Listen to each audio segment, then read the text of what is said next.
I think the starting place is the core value of the NHS, which is compassion. It's the sense of really being present with the other and really seeking to understand their situation and wanting to help.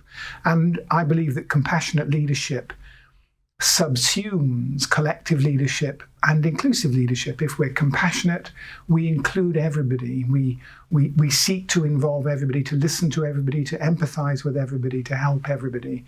And when we lead compassionately, we're concerned to involve everybody, to share leadership, to work across leadership boundaries, to prioritize care overall, not just our areas. And collective, compassionate and inclusive leadership mean being authentic, mean being open, having humility, being optimistic, being appreciative, and thereby supporting those we work with.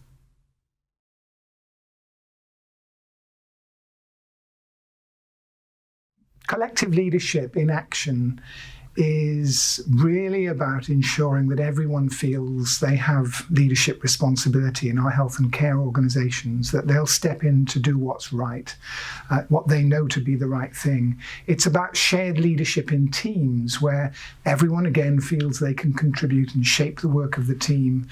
And it's about interdependent leadership, leaders working together across boundaries, prioritising care overall, not just our own individual areas of responsibility. And it's about a consistent approach to leadership, compassionate, authentic, appreciative, optimistic, honest and open in the way that we deal with those we lead.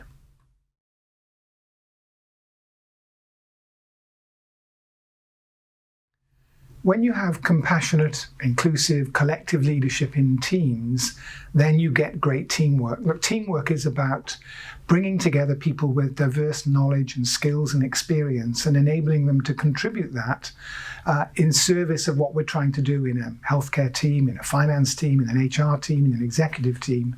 And when you have leaders who listen, who understand, who empathize, and who help, then that ensures that everyone's able to contribute. Where you have teams that are not facilitated, led by compassionate leaders, but instead by directive leaders, what you see is that people are not able to contribute their knowledge and skills and experience in the same way. So those teams are less creative, less productive. They don't make good decisions. Where you have compassionate leaders, then you create conditions in teams that are cohesive, where there is a sense of support, where there's a sense of community. And in that kind of context, then you see we have the conditions for innovation and really good performance. So having compassionate team leadership is vital for the effectiveness of healthcare teams.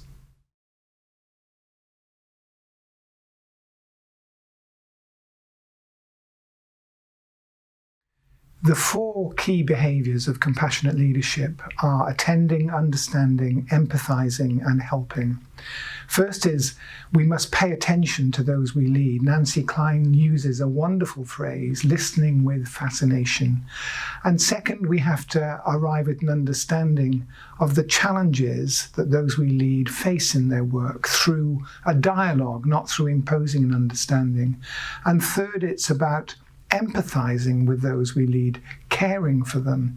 And given the stresses that people experience working in health services, that's key.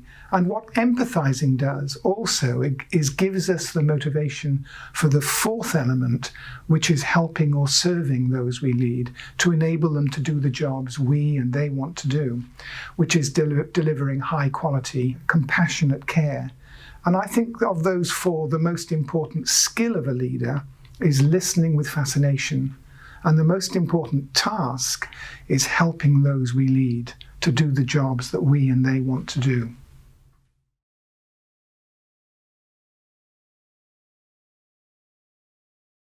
The most important thing for leaders who want to lead compassionately is to recognize that the starting point is self-compassion.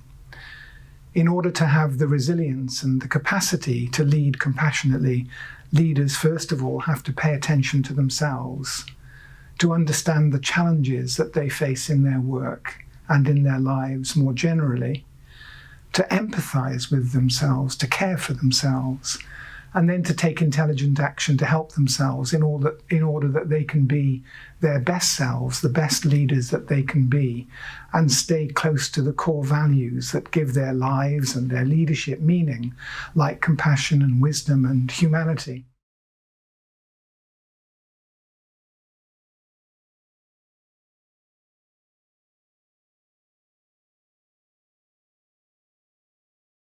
I've had the privilege over the last 18 months of co-chairing an inquiry on behalf of the General Medical Council into the mental health and well-being of doctors across the UK. We've structured our inquiry around the three core human needs that people have at work: the need for autonomy and control, the need for a sense of belonging, and the need for a sense of competence, being effective in the workplace.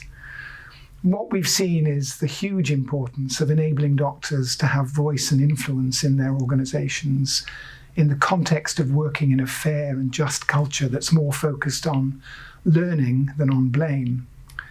We've also learned of the huge importance of people feeling that they're part of teams where they're able to care and be cared for, and part of organisations where they feel valued and respected and supported. And that's about culture and compassionate leadership. And it's also really important that we address what I think is the biggest elephant in the room in our health and care services, which is chronic excessive workload, which is damaging patient satisfaction, damaging our staff, damaging levels of engagement and innovation. And so those core messages have revealed to us the areas where we most need to take action in transforming the cultures and processes in our health and care organisations.